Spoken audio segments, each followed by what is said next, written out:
Hello everyone, it's so good to be here yet again. I just came back from cinema after seeing A Different Man, a film that has captured my attention for quite a while now for a couple reasons. First of all, Sebastian Stan shows quite a lot of promise outside of his role as a Winter Soldier in the MCU, so I find this quite inspiring. But furthermore, I find it curious how this film and The Substance came out so close apart. They have nothing to do with each other. Clearly this is just a very lucky dice roll that we're getting that both films come out in such short time between each other. But ultimately, both films kind of deal with this inner turmoil that the characters are having of how people perceive them for their outer shell and not for their inner beauty. So obviously here we're focusing less on the grotesque horror of it all than a film like Substance, but instead here we're taking a deep dive into the psychology of the characters and perhaps having a more romantic eye on things, specifically in the intimate interpersonal relationships between people. So for a brief synopsis, we are following the story of Edward, a man whose face is visibly deformed. But of course we shouldn't judge a book by its cover, so what about his character? Well, his personality is super awkward and he's incredibly unconfident.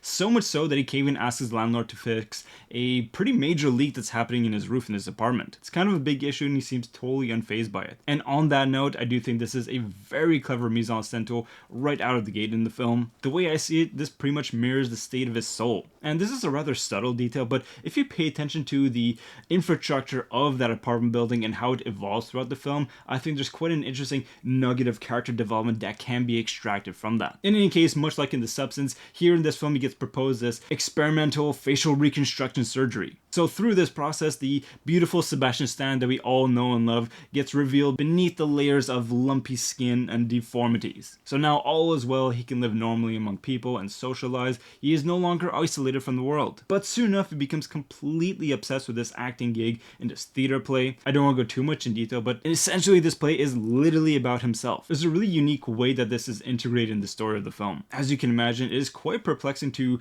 witness him wearing his old face as a mask now. So it clearly highlights this double life that he's living right now and this inner turmoil that is clearly raging on inside, though he might not be fully aware of it. And this new double life brings out a lot of complicated questions. Things get even more complicated when Oswald, played by a sensational Adam Pearson, enters the picture. This actor actually suffers from neurofibromatosis in his life, and it seems that this isn't the first time that he's collaborating with writer-director Aaron Schimberg. It seems previously they made a film together called Change for Life, though this is all news to me. I'll have to go check it out eventually. In any case, Oswald's personality is a gigantic contrast towards Edward's milquetoast personality. Here, this guy exudes extreme confidence and he's generally speaking a very stand-up and charming fellow. Who wouldn't like him? He's so charismatic. And it's as if his condition is no factor whatsoever into his social interactions with folks. So unfortunately, this leads to a lot of dark and conflicting feelings of jealousy, confusion, and self-doubt, which in a way brings us back to square one where we were at the beginning of the film. And FYI, the playwright-director of that theater play is played by none other than that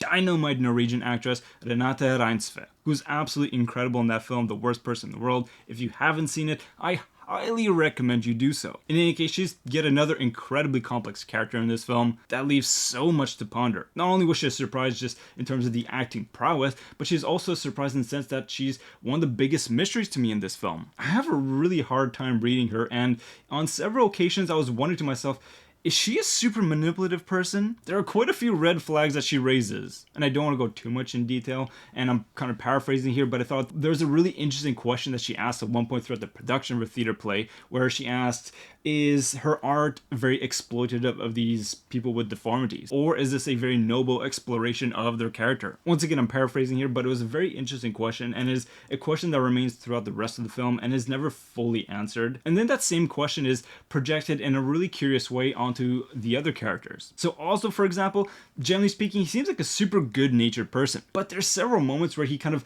weasels his way into situations, and you're kind of left wondering, what exactly is your motivation here? Once again, it's not really answered. And then when it comes to Sebastian Stan's character, well, he's got a whole film worth a boatload of issues. So by the end of the film, you'll still have plenty of questions that will remain, and personally, I love it. I think it's the kind of thing that will make you engage with the film on a much deeper level, especially if you're going to be discussing with folks who have seen it. And as far as the art direction goes, I think it's great. I particularly love the use of the color red in this film, whether it be on the clothes, the walls, some very important props, such as the door of Edward's apartment. That prop in particular has a very unique presence in the film. And as far as the makeup goes on Sebastian Stan, Stand, it is simply outstanding. Yes, it is shocking and grotesque, and we obviously know that there's a very handsome actor beneath there, but there is nothing uncanny about it. It felt so real and authentic. So that's pretty much the highest praise you can give for something like that. And when it comes to the music, the soundtrack was remarkable. It really did so much to feed the tone of the drama on screen. And I remember on several occasions I was wondering to myself,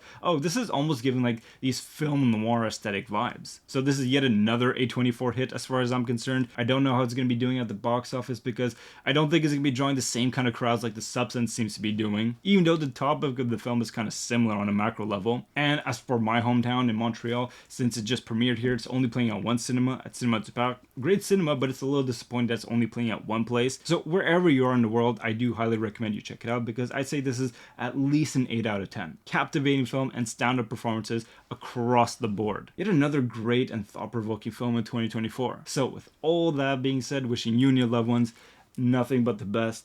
Take care and talk to you soon.